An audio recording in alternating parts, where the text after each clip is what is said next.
So I am keeping an eye out on these storms that are on the coastline. There's like cyclones and stuff hanging around the coastline. So I have this idea in my head that we're here is going to be hit by like two or three tornadoes at the same time. And it's like, I'm looking at the weather reports and being like, oh, I wonder if any of these cyclones or tornadoes or whatever are going to appear out of nowhere. Like, you don't know whether things come from Western Australia or off the coast of New South Wales or whatever. So, but I'm like looking at them and going, oh, I wonder, if any of these things will hit the shore.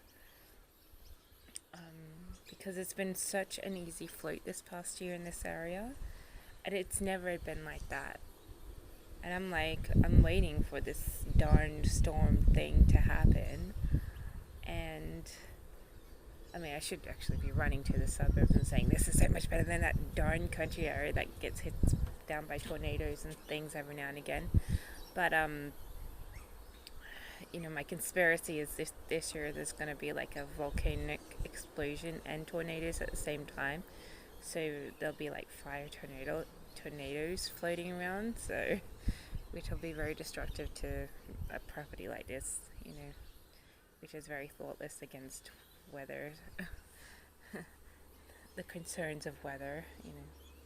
But anyway, what was I saying?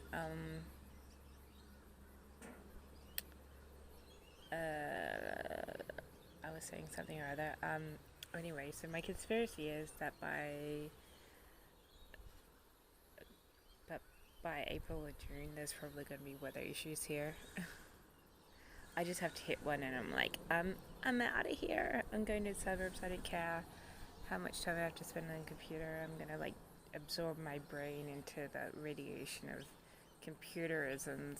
7 to 11. You think it's an impossible feat? It probably is, but anyway, you can always try. But that's how you live if you're not taking it easy. But yeah, so that's my conspiracy. So I'm keeping an eye out on all this weather stuff, and I'm like, oh, that's very interesting that there's a big fat cyclone off the coast, and you just wonder where other cyclones are going to pop up. And yeah, so it's been so calm. It's like this calmness is like the calm before a storm comes along, like a real big one. So that's my conspiracy, and so I've got my eye on the weather at the moment. And I'm glad that it's like the first thing that you see when you open a internet browser, because that just reminds you that, oh, you really got to keep your eye on all this weather stuff. So yeah.